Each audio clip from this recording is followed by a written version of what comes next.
মহালয়ার পুণ্যতিথিতে অসুর পক্ষের নিধন ঘটিয়ে দেবী পক্ষের সূচনা হচ্ছে ইতিমধ্যেই। দিকে দিকে পুজোর আনন্দ। তবে এই গ্রামে বেশিরভাগ মানুষ পুজোর নানান সরঞ্জামের আয়োজন করলেও গ্রামে নেই পুজোর আয়োজন। স্বাভাবিকভাবে পুজো শুরু হলেই মন খারাপ হয়ে যায় গ্রামবাসীদের।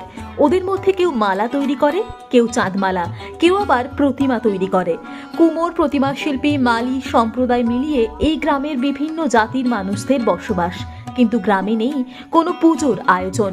দুর্গাপুজোর বেশ কয়েক মাস আগে থেকেই শুরু হয়ে যায় পুজোর আয়োজন। তবে পুজো এলেই মন খারাপ শিল্পীদের। অন্ধকারে নিমজ্জিত হয় পশ্চিম মেদিনীপুর জেলার কেশপুরের আকুলসারা গ্রাম। গ্রামের শিল্পীরা দুর্গা প্রতিমা বানানোর কাজ করছে সকাল থেকে শুরু করে ভোর রাত পর্যন্ত। তবে দিনরাত পরিশ্রম করে কাজ করলে হয়তো টাকা রোজগার হয় ঠিকই, কিন্তু মানসিকভাবে কোথাও একটা তাদের কাছে বিষাদের সুর। গ্রামের মৃৎশিল্পীরাও চায় অন্যান্য গ্রামের মতো তাদের গ্রামে হোক দুর্গাপুজো, আনন্দ উৎসবে মেতে উঠুক গ্রামের সব মানুষজন।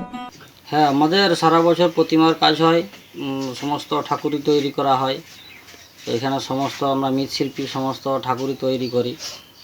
তো আমাদের এখানে দুর্গা পুজো হয়নি।